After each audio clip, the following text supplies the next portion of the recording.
What's going on, everybody? This is John J Gaming on the mic here, coming at you with a brand new episode of the FCS Dynasty here on NCAA Football 2006, and also featuring the teams of the FCS as well as the NCAA Next mod, as we got some great games on tap, some very competitive games across the board, as well as intriguing top 25 matchups.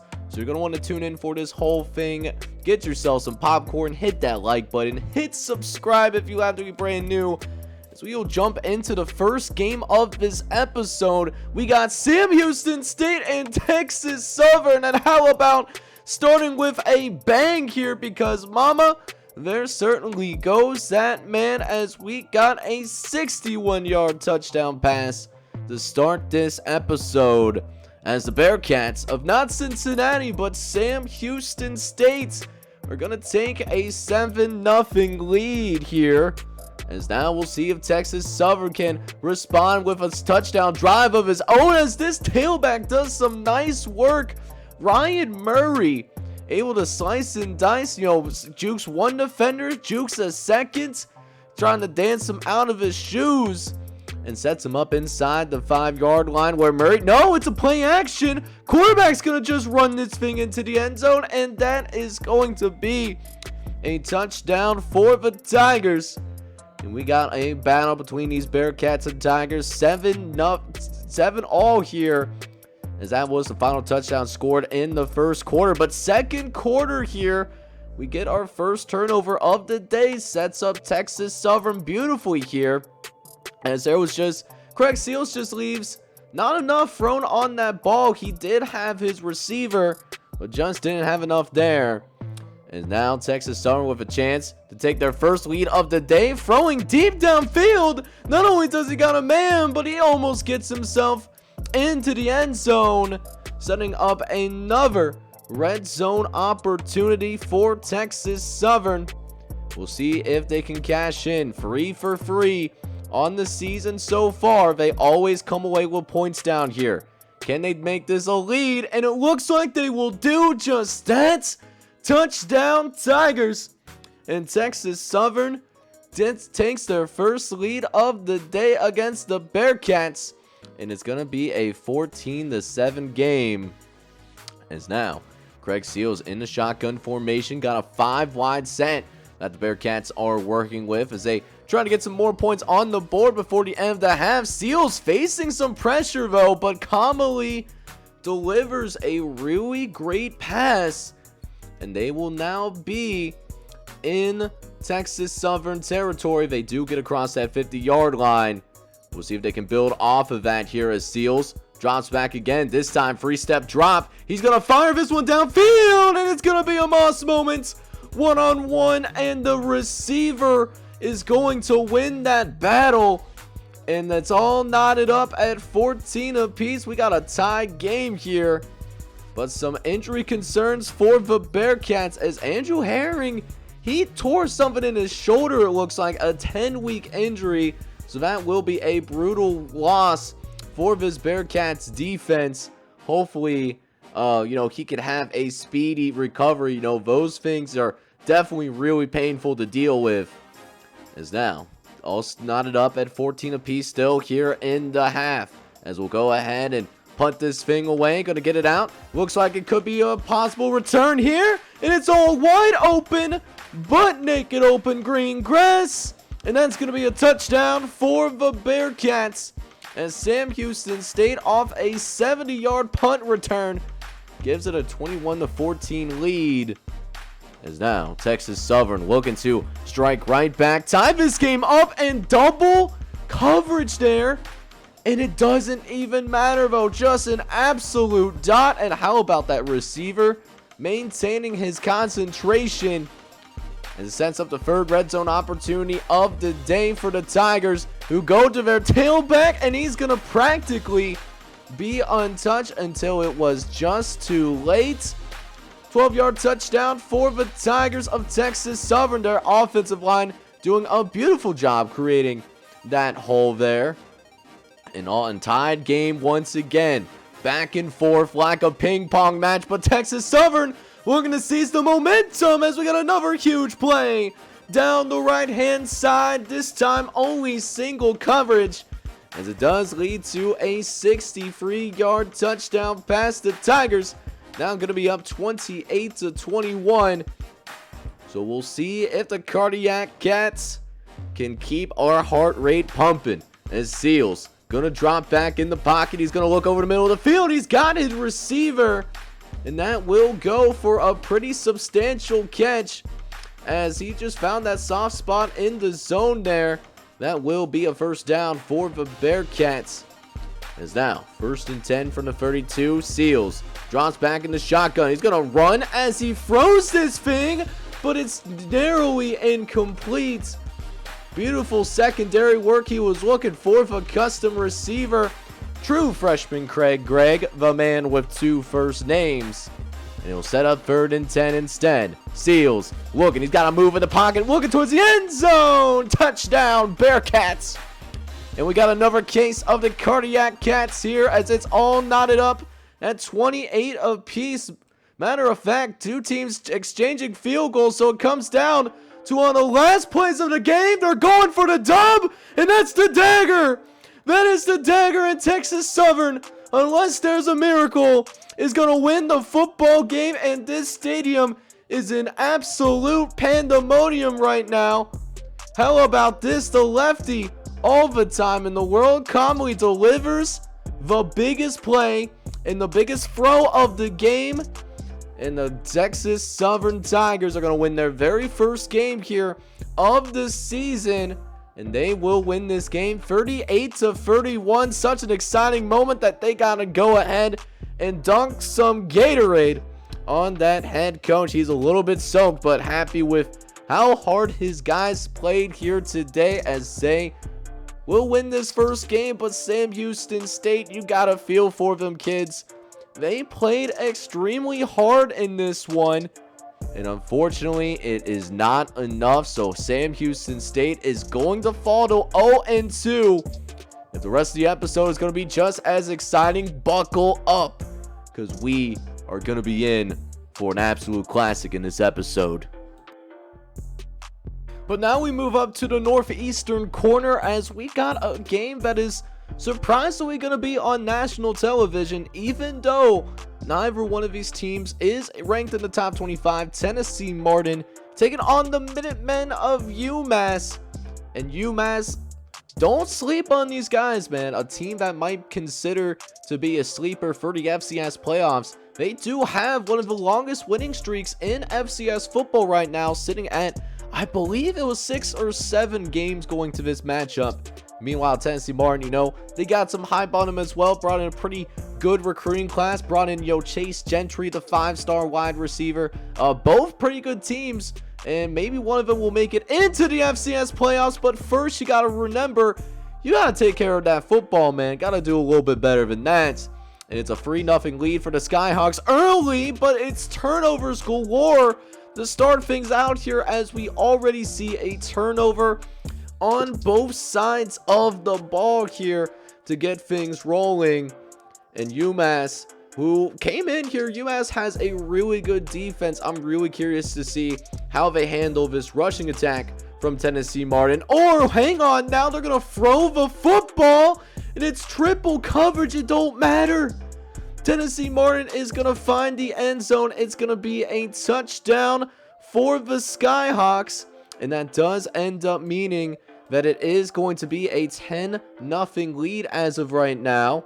As we'll go ahead and see the Skyhawks of Tennessee Martin kick things back off to the Minutemen. And we got a nice little return here. Hang on now. It's turning into a foot race. And somebody get on the radio, because she is gone like a girl in a country song. Touchdown, Minutemen.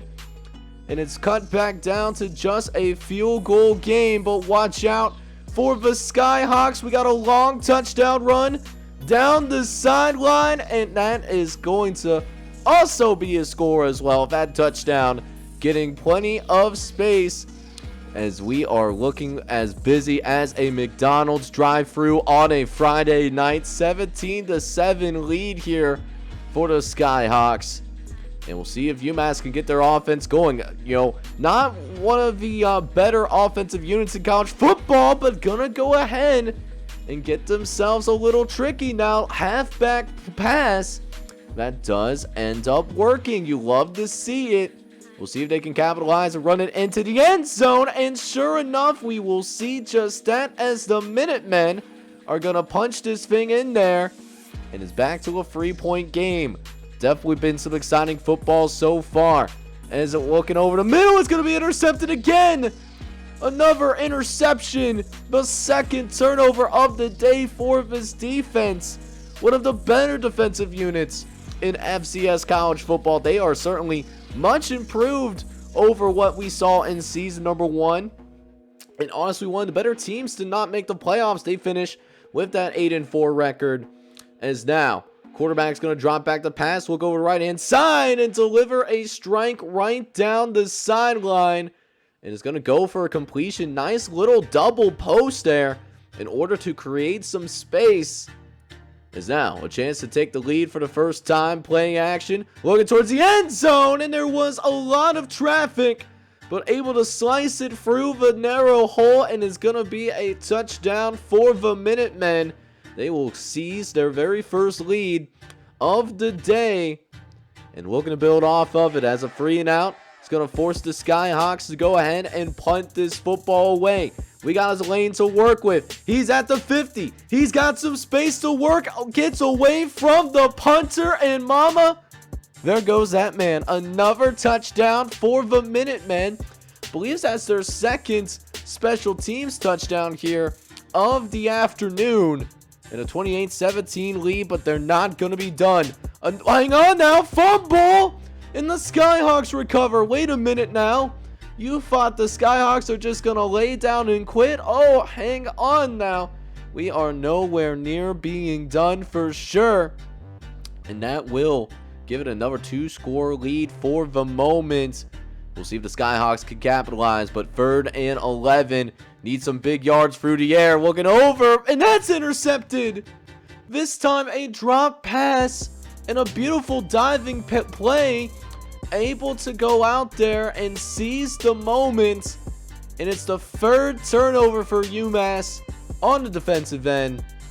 And now Minutemen with a chance to strike back, get some points on board. A huge bomb downfield, attacking the star corner for Tennessee Martin, and proceeds to moss him. That's a special level of energy right there. Is going to set up another red zone opportunity for UMass as that ball was caught well inside the 20-yard line.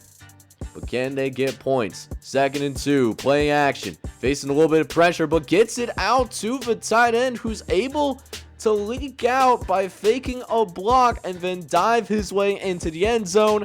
Another touchdown for the Minutemen is going to make it 35-17. Keep in mind, Tennessee Martin, they were leading 17-7, and then ever since, what we have witnessed is nothing short of absolute dominance.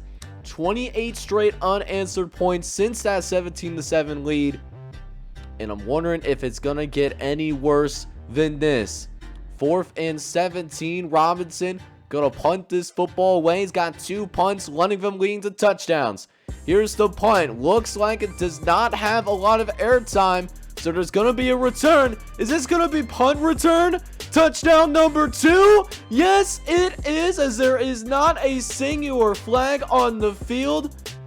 So now that is going to be 35 unanswered points for the Minutemen.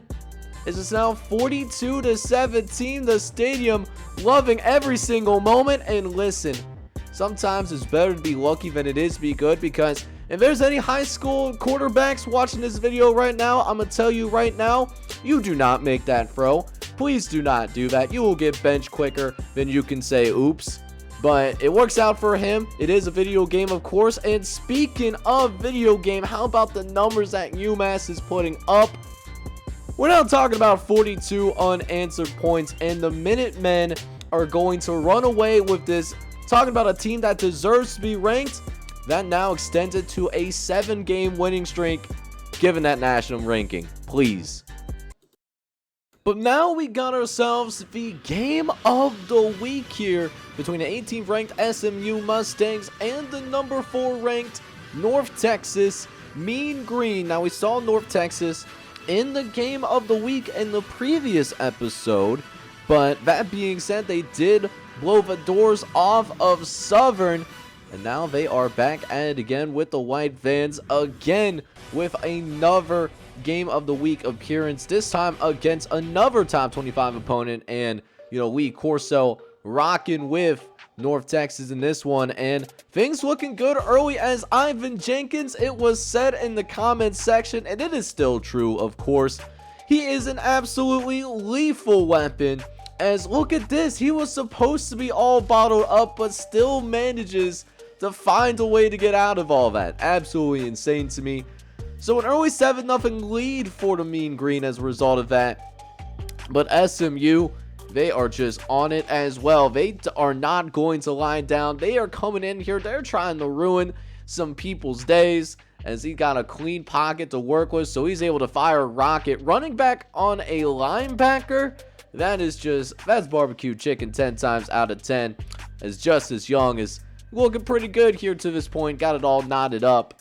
As we get into the second quarter of action here, as Young, he's going to drop back in the pocket all the time in the world. Throws a beautiful spiral into the end of the end zone, and it's going to be a touchdown for the Mustangs as SMU now makes it 14-7.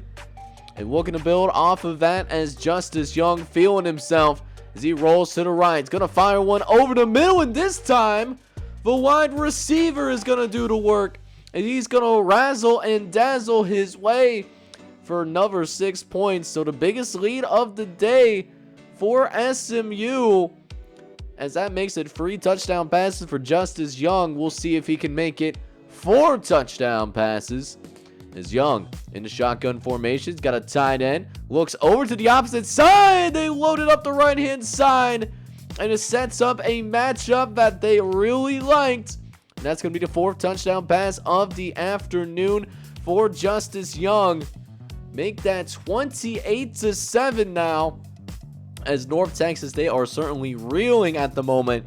This is not Southern. This is a little bit more talented of a football team, and they are finding it out, not realizing that they were just not going to moonwalk or sweepwalk their way through this game and expect a win. No, SMU can play too.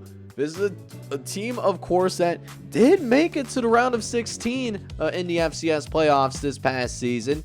And right now, SMU looking to get right on track, get to their second playoffs in 2 seasons here of this FCS Dynasty.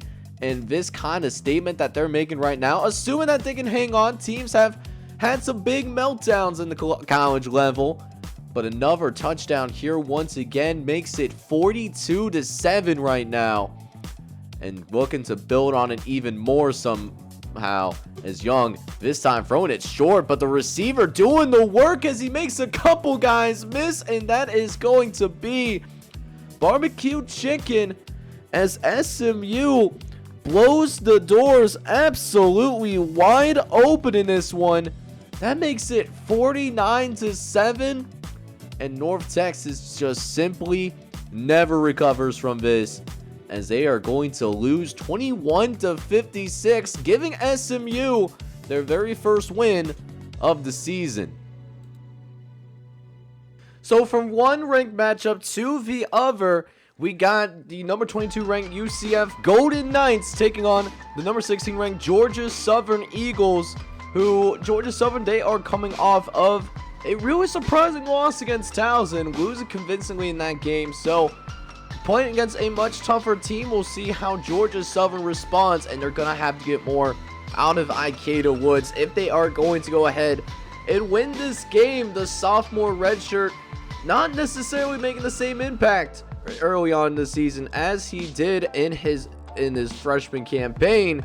But now we'll go ahead and jump in as UCF is going to quickly go ahead and jump on board as we see a broken tackle there. As it looks like DeAndre Dowdell, he did have a chance to make the tackle, bring him down for a touchdown saving score, but could not wrap it up. And UCF is going to go ahead, take an early 7-0 lead here, as Georgia Southern struggling out of the gate early here, going 3 and out on their next possession, as well as we see 3 different guys with a chance to possibly make that tackle. None of them could wrap it up, and it's been another slow start for Georgia Southern here. They're already down 14-0, so we'll see what this Eagles team has, or is it going to turn into an absolute blowout? As we'll see the Eagles of Georgia Southern get the kickoff. We got some space down the sideline. Hang on now. They're showing a little bit of life, as that's going to be gone. Like a girl in a country song, going to be able to score on that kick return. And it's back to being a 1-score game, but let's see Ikeda Woods and this offense go to work. And how about this for the reversal? The UCF defense being bamboozled, being flabbergasted, whatever you want to go with. He hit the little step back cheese as well. For those that, play that NCAA 14, y'all know that's the GOAT move, that step back. And it's now all knotted up at 14 now, as Ikeda Woods go to work yet again here in the second quarter. This time, handing it off to the fullback, and the fullback is going to be rumbling and stumbling his way into the end zone. It's a touchdown for the Eagles. That now makes it a 21-14 game. The Eagles' first lead of the season. And surely you know that somewhere out there, not the expert is smiling, because we do have a fullback U touchdown. If you know, you already know, as DeAndre Dowdell II is going to be able to go ahead and make the tackle there. Although it does go for a ton of yardage. So UCF in striking distance to tie this ball game right back up, as Golden Knights drop back the pass in the shotgun. Gonna try to launch it downfield. It's gonna be intercepted. Looks like the receiver drops the pass, and it lands in the hands of one of the defenders. That's a bar. And wow. So a touchdown saving interception that does proceed to save the lead for Georgia Southern, as Ikeda Woods getting lit up like a Christmas tree there, but for being 5'6", incredibly tough football player. As he looks to throw here on 2nd and 12, he's going to fire a nuke over to the tailback. Then is Miniachi, the junior running back, got that impact star now, and he makes impact player plays, man. Able to break a couple of tackles, but they need another big play here. 3rd and 17. Ikeda trying to run for the first down marker, but he's not even close, and he fumbles the football. It removes an opportunity to make it a 2-possession game before going into the halftime locker room. You want to talk about fumbling the bag? He certainly did that there. So it remains 21-14 going into the second half. But good news for Georgia Southern, they will receive to go ahead and start the second half of action, as we'll go ahead and get the second half underway. But we have yet another fumble, and then it's also going to be recovered by the Golden Knights. And now 4th and 6 from the 26, looking to cash in on the turnover. And after fighting his way into the end zone, it's going to be a touchdown for the Golden Knights there. And this thing will now be all knotted up at 21 apiece. As Smith looking to drop back, but facing some intense pressure, though. He is going to fumble the football, and that's going to be recovered for the Eagles. Second turnover forced by this Georgia Southern defense, both with 2 turnovers so far. We'll see if Georgia Southern can now catch in like their counterparts. As they hand it off to Minachi, he jukes it to the right-hand side, and just wide but naked open. No one is going to touch this, man, and it's going to be in the end zone. Touchdown, Eagles. And Georgia Southern back on top. Look at this blocking. Just a fantastic job of sealing the blocks from the outside and giving your team a chance to win with less than 1 minute left to play. But UCF not looking to go down quietly. They got that top 25 ranking, and they are certainly going to go ahead and try and stay there. Huge gain on the outside Gets UCF inside the 30-yard line. So they're not panicking, at least not yet. Has got 38 seconds left to play. Still plenty of time to work. As Dodd, he's going to drop back. This is the backup quarterback. Starter got hurt earlier in the game. And Chuck Dodd is going to drop a little bit of a dime there to pick up another first down that will temporarily go ahead and stop the clock. As now he's got his boys inside the 5-yard line. Gets it to the tailback. And a lot of rumbling and stumbling. But finding that end zone. And ladies and gentlemen, we got ourselves an overtime opportunity. 4 quarters certainly not being enough there. And so we are going to decide this in the overtime period. As Georgia Southern did end up getting a field goal here in this first overtime. So Chuck Dodd with a chance to go ahead and possibly win this game. And he's going to do just that because his receiver pulls some magic. And we got a walk-off here in the Southern Plains of Georgia. As the Eagles of Georgia Southern, who come with so many expectations after being so highly regarded, having that high ranking, made the FCS playoffs last year, now in a little bit of trouble now as they lose their second game of the season already, falling to 0-2.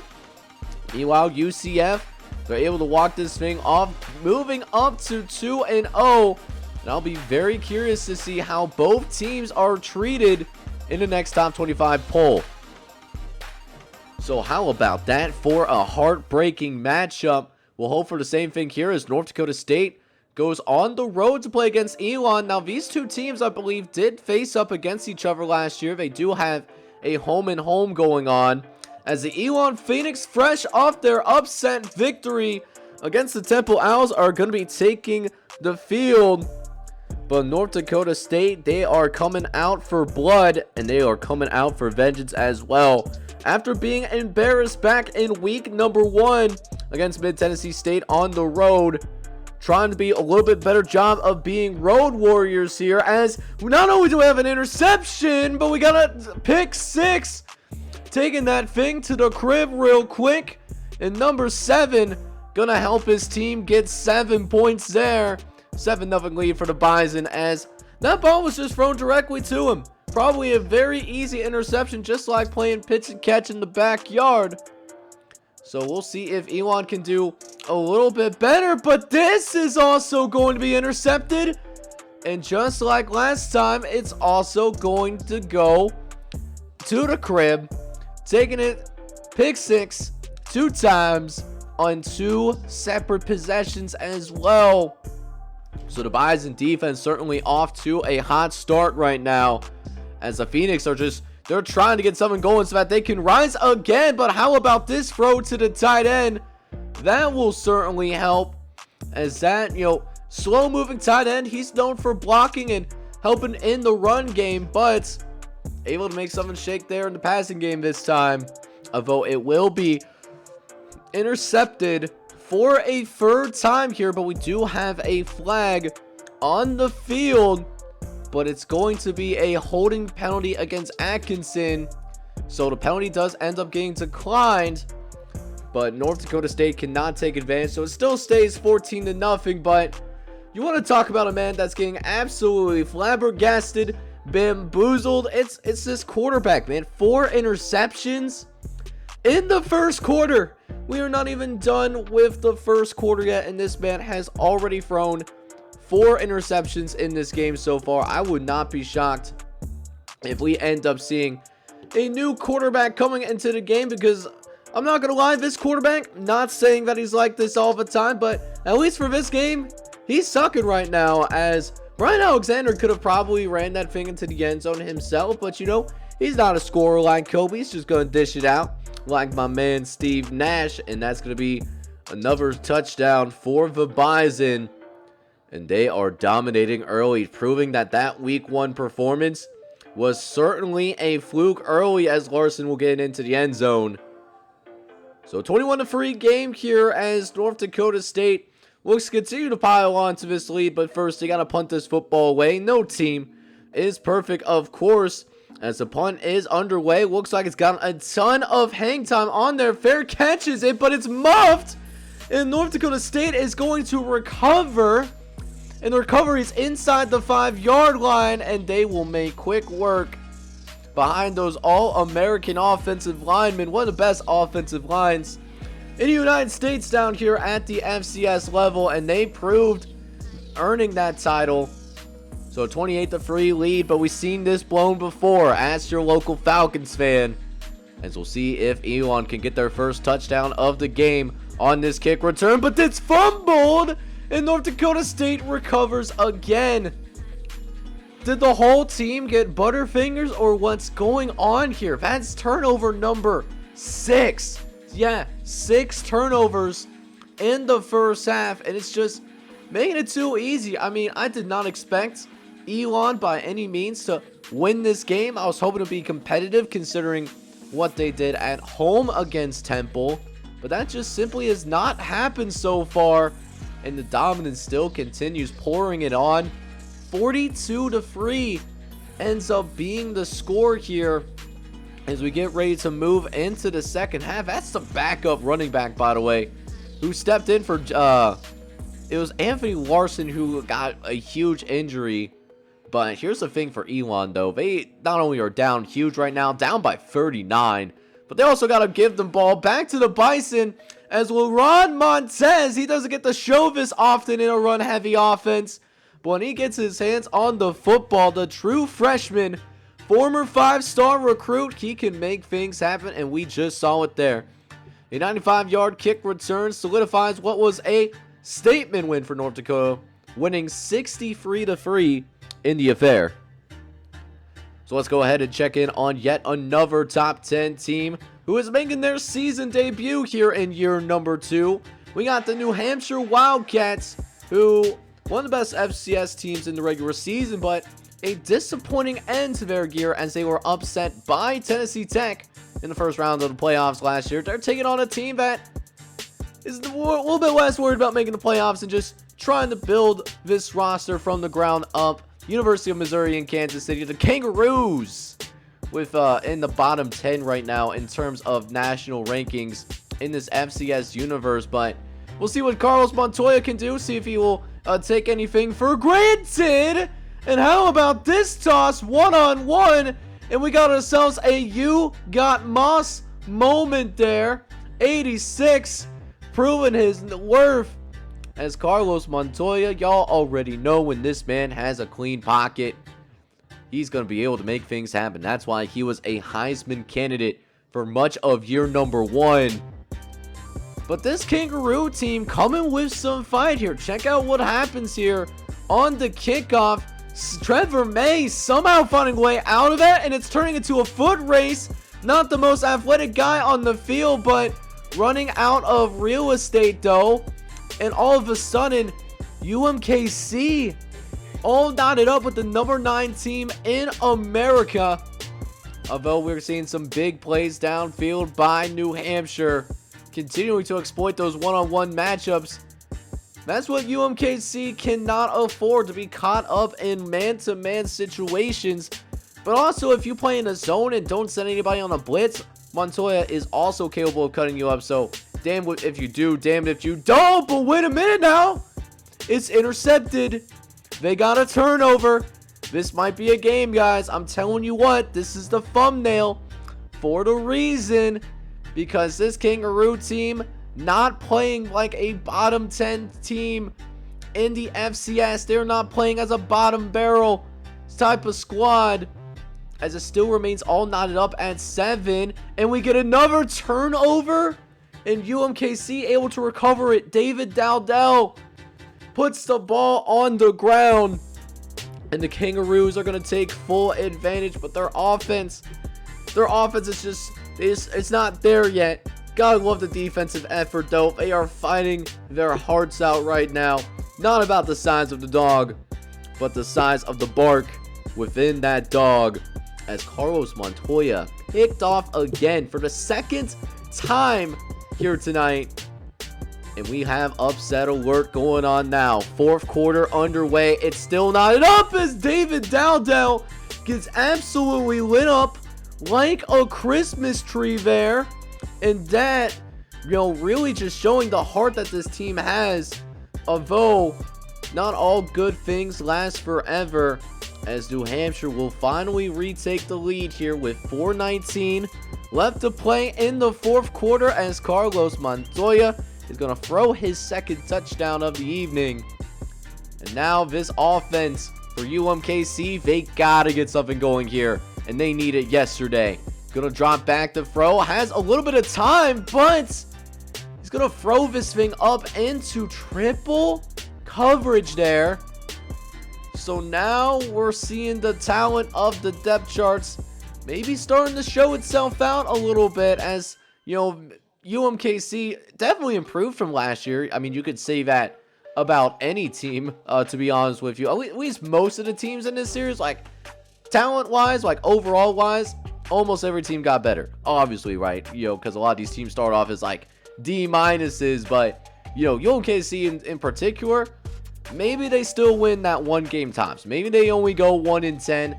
But let me say this though, this team is putting up a big fight, and even though they don't win this game, I was really impressed with their effort. New Hampshire, they escaped the upset bid. They win 21-7, but they got some things that they're going to need to work on and adjust in that film room when it's all said and done.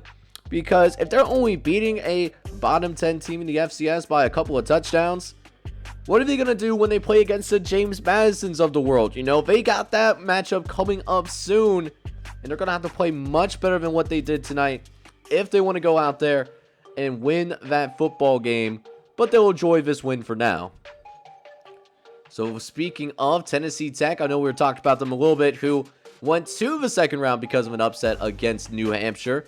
They are now here on national television, number 17 in the country, and they are taking on the Southern Jaguars team who's looking to redeem themselves. They're here at home.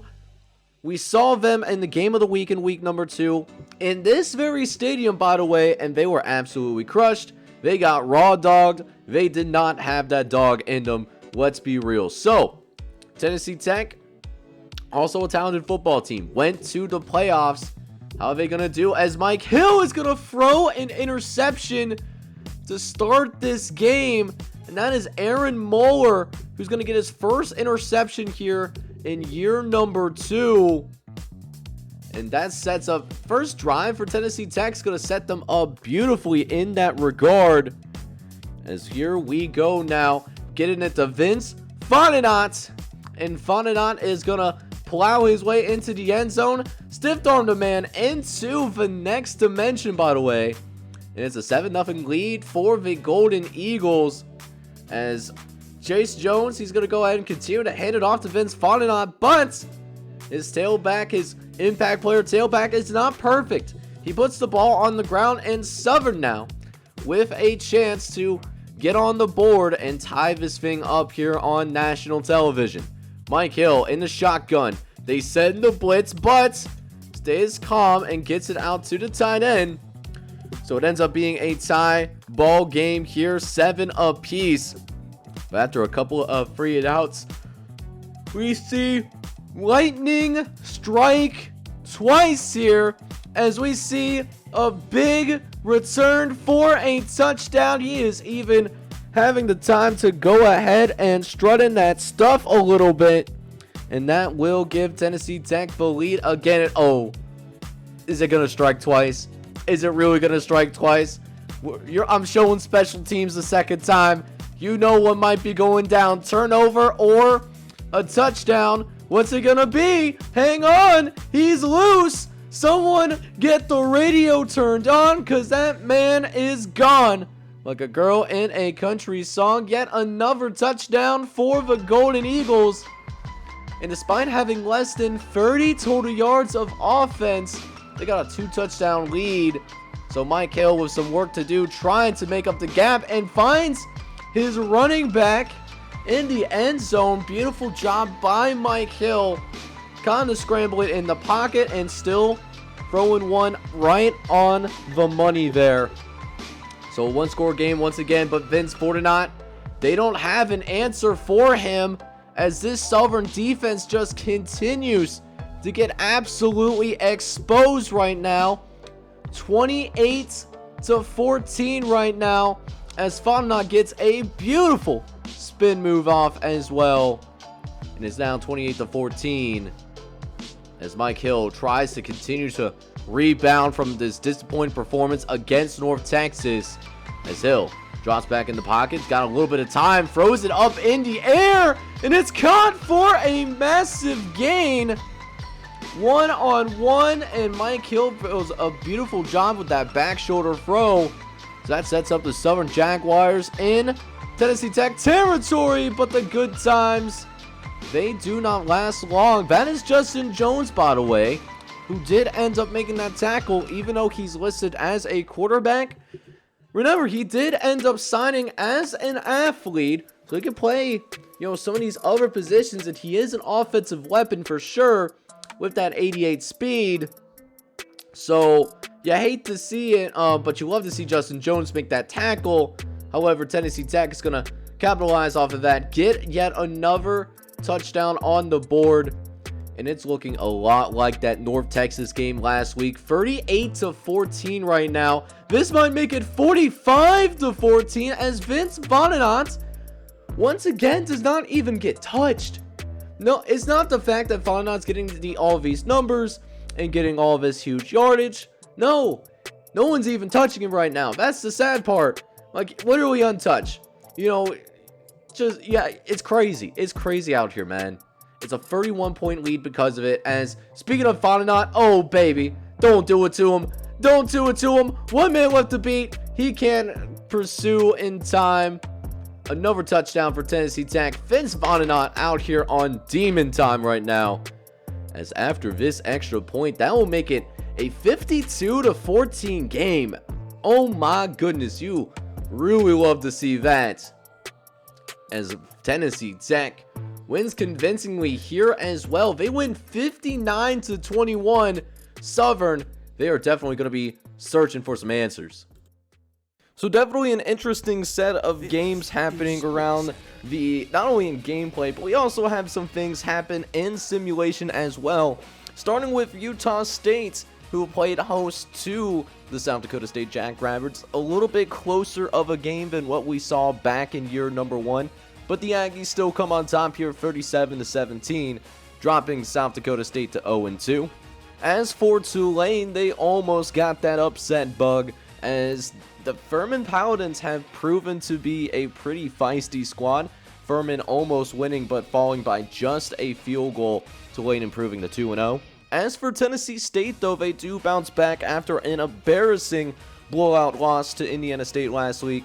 They beat Southern Missouri State in their home opener 34-0. As for Nicholls State, the Colonels still struggling through this year as they played against FBS South Carolina from the SEC in a pretty predictable blowout, losing 49-7. As for Norfolk State, they also are continuing to find their footing early as they played against another top 25 opponent in Ohio. The Bobcats winning 41-7 in this non-conference matchup. However, that being said, we do get at least one upset, and that is Eastern Michigan in their opening game against Sanford. Sanford pulling off the upset, winning 38-32 against the number 7 team in college football. Youngstown State also earning their first top 25 ranking in this series, but it probably will not last long though, as they lose to FBS Toledo 38-24. The Penguins, while shouldn't be penalized that much, will probably fall out of the top 25. As for Rice almost getting upset themselves as they went on the road to play against North Dakota, and North Dakota kept it really close, ends up being a 17-14 loss. North Dakota does end up dropping their home opener though. As for Chattanooga, they are looking a little bit better than they did in season number 1 as they played against Northeastern at home, winning 38-7. The Mocs are now 2-0, while Northeastern does take their very first loss of the season. As for Southeastern, they will likely fall out of the top 25 as well, as a shocking loss to Western Michigan, 20-17 in overtime. Southeastern Louisiana taking their first loss of the year as well, while Western Michigan is undefeated still at 2-0. Not struggling with any sort of upset bid, though, is Eastern Carolina as they went on the road to play against the Yale Bulldogs. ECU wins 49-13, proving just why they are the #1 team in college football right now. Kent State also doing the same thing, going on the road to play against Wofford and winning 35-0, but defending national champs also looking pretty strong here to start year number 2. As for UL Monroe, they went on the road to play against Villanova up in the Northeast and putting up a lot of points. The Warhawks winning this one 56-21. Villanova losing their home opener in a blowout fashion. As for Mid-Tennessee State, they continue their hot start to the season, now 3-0 after a shootout victory over the Texas State Bobcats. Texas State now falling to 0-2 here in the early stages of the season. As for UNLV, though, they nearly get upsetted again. This time, Alcorn State give them everything that they can handle, but UNLV able to narrowly escape an 0-2 start by winning 23-20 in overtime. The Braves of Alcorn State taking their first loss of the year. Central Michigan not having that same issue, though, as they went on the road to play against Columbia, and Columbia falls to 0-2 after a 49-0 loss to the Chippewas of Central Michigan, who look to get into the top 10 for the first time this season. As for Akron, they also do the same thing, except blowing out the Maine Black Bears 44-3. Maine continuing a sorrow start, 0-2, and being blown out in both of their games so far this year. Florida Atlantic also looking to get into the top 25 after they looked really strong in their non-conference game against Cornell. Cornell losing 35-0, and it's their first loss of this season. San Diego State, though, getting a pretty big win here on the resume. They beat the Washington Huskers from the Pac-12 Conference. They win 32-24 and remain unfazed by their schedule. So for the final game of this episode, features a team that has honestly a pretty special place in my heart. For those of you that have been following the channel for a while, y'all already know about the St. Thomas Tommies, a Division III school that made the historic transition up to Division I. So I had to put them in that series. Give a special salute to that St. Thomas Team Builder series. If you want to check that out, that is linked down in the description. But St. Thomas, surprisingly a good start here. 1-0. They beat UNLV they were #1 team in the country, so you already know I had to check them out. And the channel members had to check them out too. They did pick this game as they're playing up against Idaho State. And Idaho State not only getting a fumble, but they're going to take this all the way back, and it's going to be a touchdown for the Bengals. And Holtz Arena is going to be banging early as, man, that quarterback got lit up like a Christmas tree, and no one could wrap him up either. Just could not get the job done there, and that is going to be a 7-0 lead for Idaho State. As St. Thomas trying to get that triple option attack going, but not having too much luck so far, even though they've done a relatively good job of taking care of the football there, as that will end up being yet another turnover for this Bengals defense. We'll see if it does end up leading to more points the other way. Is now 7-3 lead here with 1 minute left to play. Palmer rolling to his right. He's moving. He's going to fire one, and oh, he just misses his receiver. If he just puts a little bit more touch on that football, that would have been a touchdown. We'll see if it ends up killing them in the long term, as they'll go with the play action again. Plenty of time, and this time, Chris Palmer is not going to miss, as that will end up being a 24-yard touchdown pass.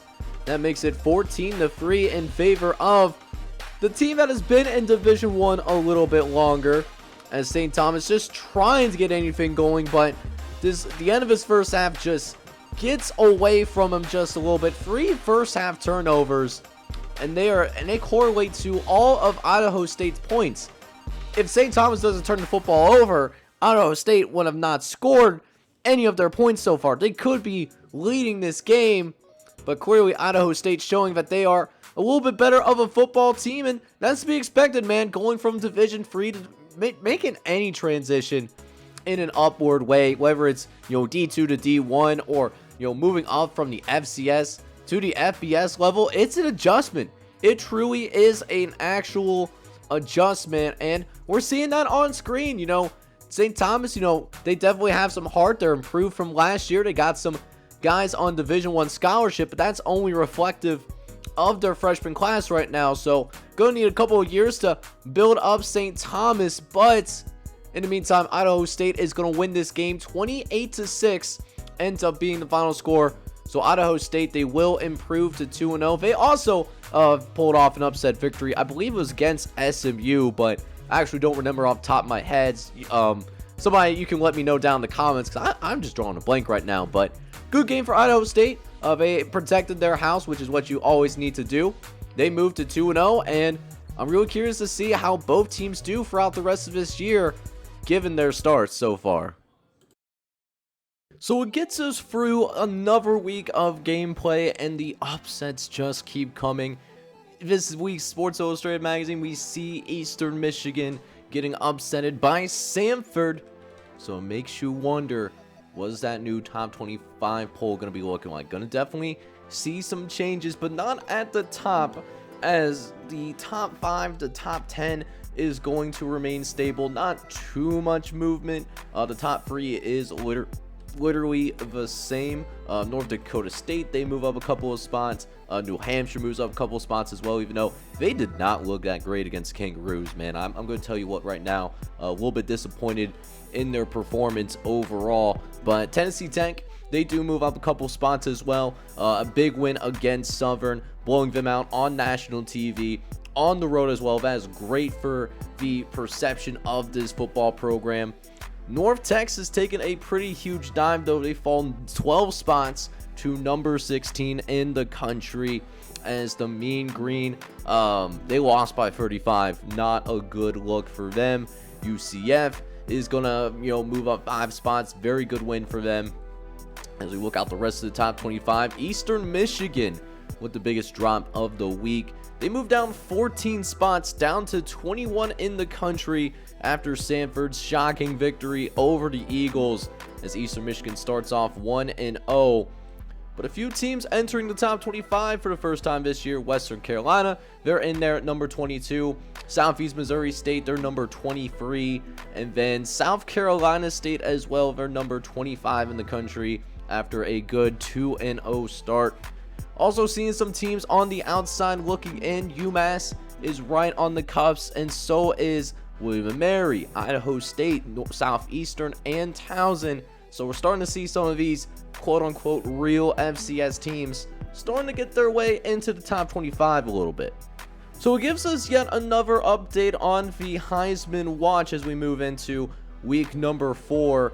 And Barrett Hassan is still on top as of right now. Well, not the most impressive game, only 100 yards of total offense. He did end up with 3 touchdowns in their road victory over the Yale Bulldogs. Ikeda Smith, though, remains in second place despite not really having an impressive year. He still has not found the end zone yet in his sophomore campaign. And not to mention his team is 0-2, so I'm surprised he's still sitting at number 2. Did get a good look at Vincent Smith, though. He has over 500 all-purpose yards, 7 total touchdowns. He was really instrumental in their big win against North Texas, so he's up to 3rd. Ivan Jenkins, despite taking a huge L, looked good in the game against the Mustangs, 166 yards and a touchdown. Nothing to scoff at, even though it wasn't as good as the game against Southern. And then we have another newcomer in the top 5, and that is a true freshman, Marty Suber, who is playing for the Akron Zips. A good start to his college career so far. He has 14 catches, 183 yards, and 4 total touchdowns, as the Akron Zips are currently 2-0 here in year number 2. So finally, for the players of the week, looking for the NCAA players, Vincent Smith, we know what he did in that game against North Texas. 300 yards all purpose, 5 total touchdowns. He's the reason they win against North Texas. But look about this defensive side of football. Mike Terry, this freshman class for Indiana State, they are doing some things. After Indiana State did not win a single game last year, they are now 2-0. They're off to a great start, and they do so beating Western Kentucky on the road as well. And Mike Terry was just simply all over the place. 14 total tackles, 3 of which ended up being TFLs. He's got a sack, a forced fumble, and he's recovered 2 fumbles as well. Mike Terry having an insane performance in simulation against the Hilltoppers as Indiana State enjoys their best start yet here in this young series. So that is going to wrap up today's episode. And guys, even though we are still in, for the most part, non-conference play for many conferences, the matchups are only going to heat up.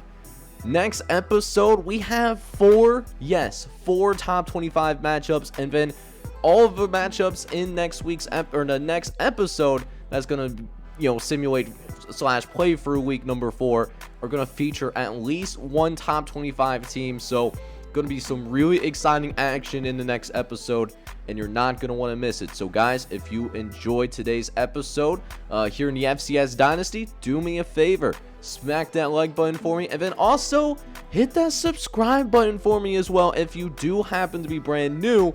This is John J. Gaming on the mic signing off. I'm hoping you're all out there having a good one.